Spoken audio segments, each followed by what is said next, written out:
মঞ্জুর ভাই, তিনটা বদল তারা এনেছে, দুটা বিদেশি, মোহাম্মদ হারিস, রায়ান বার্ল খেলছেন এবং বার্লের ইনক্লুশনটা নিশ্চিতভাবে এই দলটার জন্য খুব গুরুত্বপূর্ণ।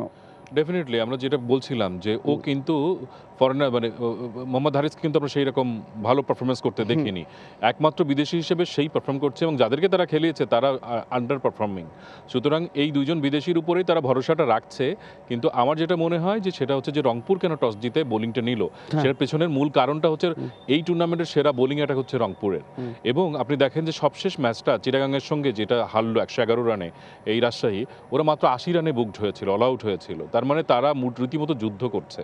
তো সেটার সুযোগটাও বোধহয় রংপুর নিতে চেয়েছে যে একটা কম স্কোরে যদি তাদেরকে আটকে রাখা যায় তাহলে নিশ্চিতভাবে তার ব্যাটসম্যানদের জন্য চেস করাটা অনেক সহজ হবে। সেই ইকুয়েশনটা রয়েছে। এখন দেখা যাক কি হয়। কিন্তু তারা কিন্তু আজকে দুটো বিদেশি নিয়ে খেলছে, মানে সেই পুরনো ফরমেশনের রাজশাহী ফেরত গেছে। এটা থেকে একটু শুনে অবাক হয়েছেন কিনা? আরও একবার শফিউলকে ফেরানো হয়েছে, মোর্শেক অন্তর, সানজামুল, তাসকিন, যে বিদেশিরা এসেছিলেন মার্ক দেয়াল, আফতাব আলম, মিগুয়েল কামিল, সবাইকে ড্রপ করা হয়েছে। আমি অনেক অবাক হয়েছি। মঞ্জুর ভাই যেটা বলছিলেন যে রংপুরের বেস্ট বোলিং লাইন আপ এবার বিপিএলে, মঞ্জুর ভাইয়ের মতে, আমার মতে এই বিপিএলের সবচেয়ে দুর্বল বোলিং লাইন মানে রাজশাহী। সেই ক্ষেত্রে তারা গত দু ম্যাচে আমরা দেখেছি তারা তাদের বোলিংটা একটু স্ট্রং করার চেষ্টা করছেন।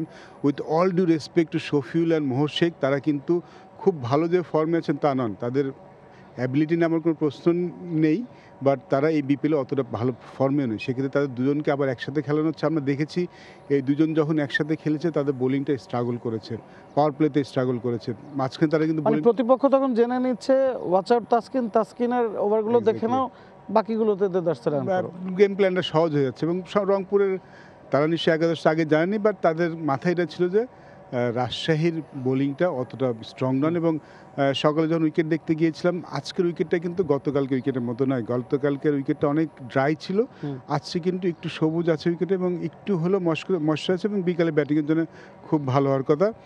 রংপুরের একটা জিনিস ভালো, দে আর বিং প্রফেশনালস। তারা কিন্তু দেখছে না যে দল অপোনেন্টটা উইক না স্ট্রং, তাদের গেম প্ল্যান কিন্তু স্ট্রং টিম হিসেবে বিবেচনা করছে। তারা কোনটা করলে ভালো হয় দলের দিকে না তাকিয়ে সেটাই করছেন বলে আমার বিশ্বাস। বাট সেম টাইম রাজশাহীর বোলিংটা নিয়ে একটু আমি ব্যক্তিগত হতাশ হলাম। কারণ হচ্ছিল তারা গত দু ম্যাচে আমরা দেখেছি তারা বোলিংয়ের দিকে নজর দিয়েছেন। আফতাব আলম কিন্তু মাঝখানের ওভারগুলিতে খারাপ বোলিং করছিলেন না, তাকে খেলানো হয়নি। কামিন্সকে নিয়েছেন, বাট কামিন্সকে দেখে অত মনে হয়নি যে তিনি অত ভালো টাচে আছেন। মার্ক দোয়ালকে এনেছিলেন, তাকেও তারা ব্যবহার করেননি খুব একটা। সো রাজশাহীর বোলিংটা আবার খুব একটা স্ট্রং হলো না। যেটুকু করার তাদের ব্যাট হাতে করতে হবে। তাদের ব্যাটসম্যান যদি 180 190 প্লাস রান করতে পারেন তাহলে হয়তো খেলাটা একটু কম্পিটিটিভ হতে পারে। ইরফান শক্কু ঢুকেছেন রংপুর একাদশে, নাহিদ রানা ঢুকেছেন এবং মোহাম্মদ হারিস আজকেও হয়তো ওপেন করবেন। জিশানকে তারা ড্রপ করেছে। সবুজ উইকেটের কথা শুনুন ভাই বলছিলেন, নাহিদ রানা হয়তো আরও একবার গতির ঝড় তোলার অপেক্ষায়। হারিস কীভাবে সেটা ট্যাকেল করবেন সেটাই হয়তো গুরুত্বপূর্ণ। ইনফর্ম না, সুতরাং তার জন্য কিন্তু বিশাল থ্রেট, বিশেষ করে নাহিদ রানার পেসটা। এবং নাহিদ রানা কিন্তু যেহেতু একটা ম্যাচে তিনি মানে 6 দিন পরে আর একটা ম্যাচ খেলতে নামছে রংপুর, সবচেয়ে বড় বিশ্রামটা তারা পেয়েছে। আবার নাহিদ রানার বিশ্রামের সময়টা আরও বেশি, তিনি কিন্তু লাস্ট ম্যাচে খেলেননি। সুতরাং তিনি নিশ্চয়ই খুব ভালো করার জন্য আজকে উন্মুখ হয়ে থাকবেন, সেটা অবশ্যই। এবং আমার মনে হয় রাজশাহী খুব বড় একটা দুর্বলতার জায়গা তৈরি করেছে জিসান আলমের না থাকা। সে কিন্তু তার কাছ থেকে 4 ওভার পাচ্ছিল বোলিংয়ে, এবং বোলিংয়ে তিনি নতুন বল হাতে বল করছিলেন, আবার ব্যাটসম্যান হিসেবে ওপেন করে দিচ্ছিলেন এবং খুব বেশি খারাপ করছিলেন না। খুব ইম্প্যাক্ট ক্রিকেটার, তাকে না রাখাটা নিশ্চয়ই রাজশাহীকে আরও দুর্বল করবে। মঞ্জুর মোর্শেদ, হাবিবুল বাশার সুমন, দুজনকে অসংখ্য ধন্যবাদ। দর্শক, রংপুর রাইডার্স দুর্বল রাজশাহীর ম্যাচটাকে আমরা বলছিলাম খানিকটা অসম লড়াই। রংপুর সেখানে টস জিতেছে, ফিল্ডিংয়ের সিদ্ধান্ত বেছে নিয়েছে। রংপুরে 2টা বদল, রাজশাহীতে 3টা বদল। দেখা যাক ম্যাচটা কেমন হয় এবং তা দেখতে চোখ রাখুন T Sports. Bangladesh premier league 2025, 7টি দলের জমজমাট লড়াইয়ে মাতবে পুরো দেশ। দেখতে চোখ রাখুন টি স্পোর্টস নেটওয়ার্কে।